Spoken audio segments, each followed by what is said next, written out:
Good morning, good afternoon, or good evening, everybody. Welcome back to my YouTube channel and to another installment in the Dining Room Central Railroad build.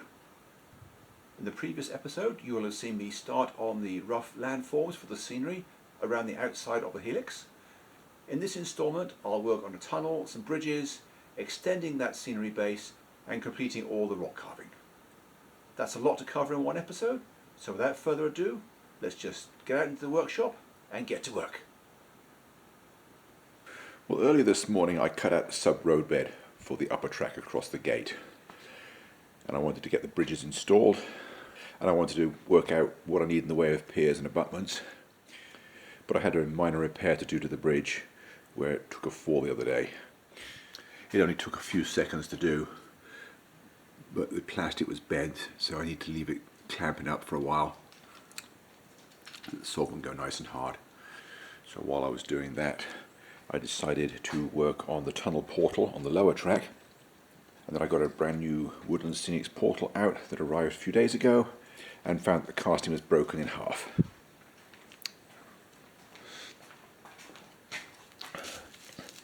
So I glued a piece of plywood to the back to splice it, and I went inside while the glue set.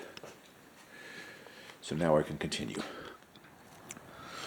The tunnel's going to go in there somewhere. Haven't decided exactly where yet. I think the further forward it goes, the easier it's going to be to scenic that area, because as you can see it's quite a long way below the upper track. I'm going to need to add some natural rock work on top of the retaining walls. I also need to cut that side off on the bandsaw, and I'm probably going to have to add some more fascia back in. I think I cut too much off last time. So let me get organised on that, and I will be right back. Well, now that I'm working on this area, I figured out all the other steps I need to do in the right order. I have the portal cut down to size, allowing it to go centrally over the track. As you saw before, it was too wide. It would have been out into the aisle. Before I install it, I need to fashion a liner for a short distance. So I have a piece of Woodland Scenic shaper sheet to do that with. And before I install that, I need to get a few inches of the track painted and ballasted, because I won't be able to reach it afterwards. You can probably see that I have just sprayed it with the red oxide primer. Once that's dry, I'll come back and hit it with some Thai brown. And I've also just located all my ballasting tools and materials, so I can get that done. Of course, I won't be able to continue in that area for the rest of the day, but this is the nature of scenic work. There's always waiting for something to dry. Yes, there's plenty of other things I can get on with. I could spend most of the day carving plaster, but I want to get this area finished first, and then do all the plaster carving in one go. I have plenty to get on with inside, so it's not like I'm wasting time or anything like that. Anyway, don't go away. I will check in with you again later. Well, only a few more minutes have passed, and I've got all the various paint colours in that area. All I can do now is wait, because I need to let the paint go at least partially dry before I start messing with ballast. So I'll come out again later. Don't go away. Well, there is about a foot of track ballasted in the entrance to the tunnel, and I've also shaped and painted the tunnel liner as well. So that's all I can do today. I don't want to risk disturbing the ballast until the glue is set. So I'm going to come back out tomorrow and continue. Don't go away. Well, I ended up delaying one more day than I thought I was going to, because the ballast just did not dry overnight. It was cold and humid, and occasionally that happens, but this is the second day and it's nice and hard now, so I can now install the tunnel over it without fear of disturbing it. So that is the first task for the day. Let me get on with it, and I'll be right back. Well, here are all the pieces just resting in place. This piece of 3/4 inch plywood at the back is permanently glued there as a wall to help me position everything else. This retaining wall is where it needs to be so that the next piece can swing out on the gate. I've still got to make it fit the tunnel better, which I have trimmed so that it fits. And then the tunnel liner will fit in that reveal that I've added with the plywood. And the flanges will be held down by these pieces of 1/2 inch plywood, which will also form a deck to put expanded foam on top of it. And this piece does triple duty in that it's also the splice plate to add another piece of fascia there, because as I said, I already cut it down too low.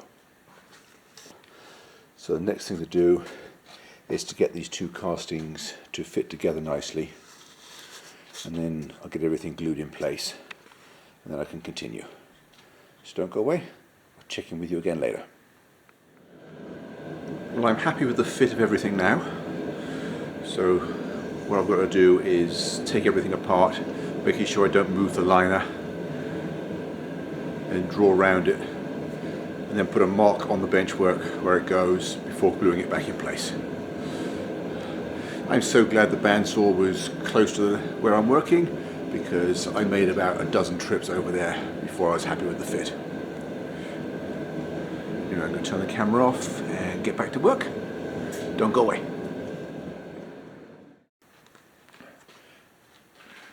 Well, everything is now glued in place, along with 3 pieces of blue foam over it to build up the land shape.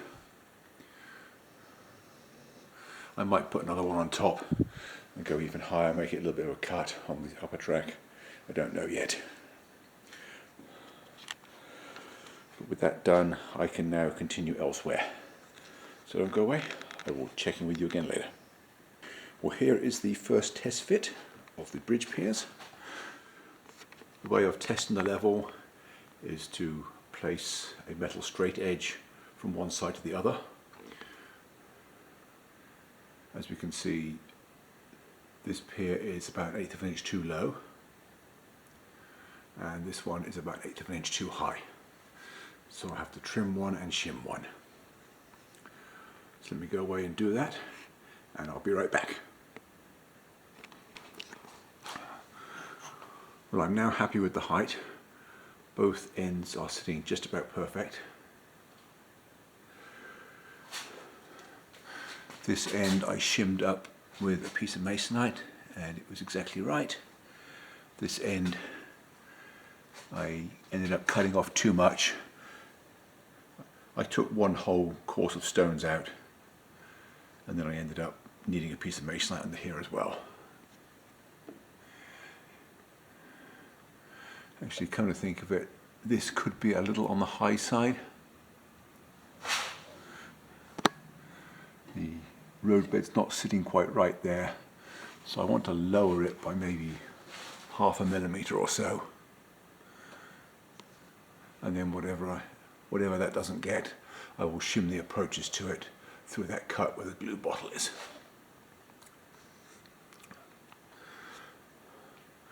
So now I've got to do the same thing with the end abutments, and then get everything plumb and in the right place before I install it. So let me continue, and I'll be right back. Well, here is everything roughed in. Nothing's glued yet. For the end abutments, I thinned down another pair of bridge piers. This one I did laboriously with a drywall saw. This one I just cut it short enough to fit under the bandsaw, and it was a lot easier doing it that way. They were about 1/4 inch too wide to turn them on their sides and bandsaw them. Anyway, I'm reasonably happy with the fit of everything. So now I need to get everything glued in place, and then I'll go in and let it dry, let it set up, before I come back out and work on the other bridge. So let me do that, and I will be right back. Well, everything you see now, except for the bridge, is glued in place.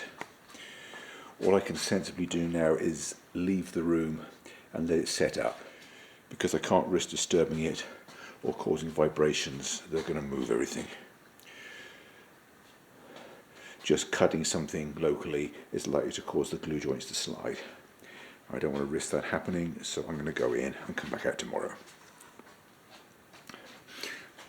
This retaining wall where it splits is still quite fragile, So once it's set up in the right place, I will glue a wood block in behind it. But I don't want to do that now because I run the risk of putting it out of alignment. At the moment it's pretty good. So don't go away. Check in with you again tomorrow. Well, here is the lower bridge with everything roughed in. I've got the piers and the abutments the right height.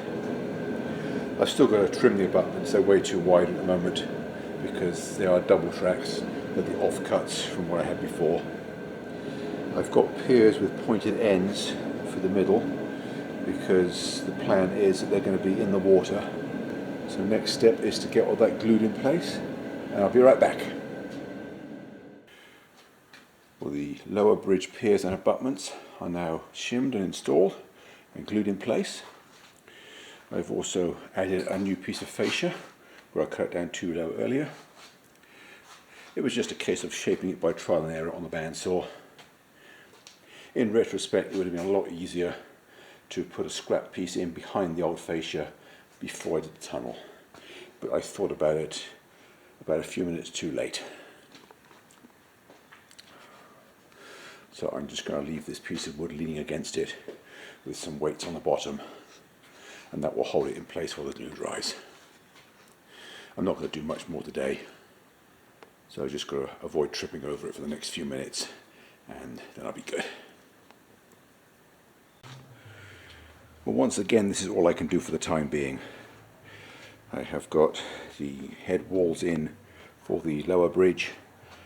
I've got some foam blocks in to build up the rough contours, and I've got splice pieces and extension pieces on the fascia for the other side because that was always too low. And once again, I am waiting for glue to set up. Oh, I also got plaster cloth in this area while I was waiting for glue to set earlier. So don't go away, I will check in with you again tomorrow. Well, it is Wednesday morning and I have finally been able to get out here at a reasonable time. So I have virtually a whole day available. And today I want to get most of the plaster carving done. I think I'm going to start in the valley under the trestle and then work my way out in both directions.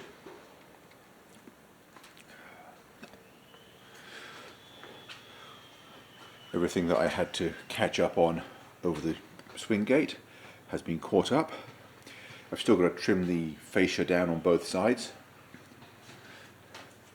but where I left it overnight I now have the extension pieces on the sides properly set up. First thing I've got to do is clean off some work areas. I've got this big area on the top deck which I'm going to use to spread out my materials, and then I'm going to use this bench over here, or either this one or that one, to mix up plaster and stuff like that. So let me go inside, get everything I need, get organized, and I'll be right back. Don't go away. Well, it seems to have taken forever, but I think I've got everything organized now. I have all the tools that I normally use for plaster carving. I have a half bag of plaster here and another full bag in that red bucket under the railroad. So that should be enough. I decided to take the masking tape off the track and spray it. I also scraped the paint off the top of the rails with a block of foam, and now I'm going to remask it. I decided that the sooner I painted the track the better, because the longer I leave it, the more scenery there is to mask off. So I'm ready to continue now. Just going to put fresh masking tape on top of that track again, and also mask off the footings for the trestle, and then I'll be ready to mix up the first batch of plaster. So don't go away, I will check in with you again periodically. Well, I've now done 3 batches. I started about here at the base of this trestle tower. I worked my way up as far as the abutment on that side, and then I started a little bit at the back corner on this side. That is 3 batches of plaster, or 15 cups. I'll get a couple more done before lunch, and then I'll go in and then come back out this afternoon. I think I should get most of it done today, because it's nowhere near as large as the last project. Anyway, back to work. I'll check in with you again later. Don't go away. Well, that is 5 batches of plaster, and it has completed everything between the 2 trestle abutments and a short distance beyond this one. I don't have my watch on today because the battery ran out, so I'm just guessing, but I think it's probably time for lunch. So don't go away. I'll check in with you again this afternoon. Well, 2 more batches of plaster has got me all along through this cut and as far as the tunnel portal on the lower track. I still need a little bit more of a rock outcrop in the background, and I need another rock face above this retaining wall on the swing gate. And then I've got to work out exactly what the landforms are going to look like leading down to the river. I think I'm going to leave that for now and go around to the other end and work my way along this side. If I get as far as here today, that will be a good day's work. So don't go away. I will check in with you again later. Well, if I've counted correctly, that is 10 batches of plaster, and I have reached the end of this benchwork section.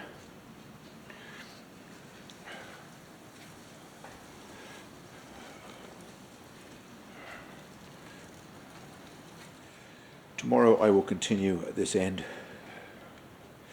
I have a small area in the back there which is still going to be done, and everything on the swing gate. And I've also got to get the landform shaped in that area. But I'll do all that tomorrow, and then I should have time to not only finish all the plaster carving, but get all the initial washes on everything. And then Friday I should be able to finish painting the rocks and get all the sculptor mold in. So that is my plan for the next couple of days. So don't go away. I will check in with you again later. Well, the goal today is to get the swing gate area to the same state as the scenery I worked on yesterday, all the way around the corner, and to get the initial colour washes on everything. I have already cut down the fascia and started carving the foam along one side. Now I just got to get into the interior aisle and do the same on the other side. So let me continue, and I'll check in with you again soon. Don't go away. I'm now just about to mix up a batch of plaster, and I'll get the rocks in at this area, this side of the river. 1 batch to do that side, and 1 batch that side, and then I'll be done. So don't go away. I'll check in with you again later. Well, the second batch of plaster has been completed. I elected to go with 3 batches. I'm still missing some area in here, and I haven't done that bit at the back yet. I felt that big batches like I was doing yesterday were going to be less controllable. I wanted to be able to go slower because of the difficulty of access with the tall bridge piers in the way. I also had to add a piece of wood in there. You can't really see it very well right now because it's wrapped with plaster cloth, but I realised I didn't have any support for the plaster at the end. I could probably have put a retaining wall in there, but I didn't think about it. In fact, come to think of it, I might still do that. Let me have a look at that, just in case it works better. Well, I have cut a retaining wall casting to the right shape to miss the rockworks already in there. And I'm in 2 minds, because where it is right now it's too far forward. I would have to cut this piece of wood up, cut it down there with either the oscillating saw or the jigsaw, and I'm afraid that might shake the whole thing to pieces. I might regret it, even though it's probably the best thing to do ultimately. The client is going to have to continue here, and it makes more sense to add more retaining wall sections. It's going to make it a lot easier for him. So I think I'm going to have to do that and hope that I don't shake it to bits. I may regret this, but that's what I'm going to do. Wish me luck. Well, I think that turned out okay. I had to modify the casting, cut the abutment off and put it further back so I could join it up with the wall that was already there. And then it'll be a simple matter for the client to fit another retaining wall against it when he finishes the scenery on the next board. I elected to glue that casting in place with some soupy plaster as being the ultimate plaster glue. Of course, that meant that that was batch 3, and now I need to mix batch 4 to finish that area in there. So the job grew a little bit, but that's okay. I'm pretty sure I can still get to my target today, as long as I don't have any more delays. So don't go away. I'll check in with you again later. I've just done this rock outcrop in that corner. That was a lot bigger than I had planned it to be, but the fascia at the end was curling, so I ended up cutting it down lower and just made up the difference with a rock outcrop. So I'm going to call that plaster work done, and it's time to get some colour on it. So let me get organised with the paints, and I'll be right back.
Well, that's all for this week. Hope you enjoyed the video, and I hope to see you next time, where I will continue where I left off, get the rocks coloured, get some ground cover in, and other things like that. So hope to see you there. Thanks for watching, and bye for now.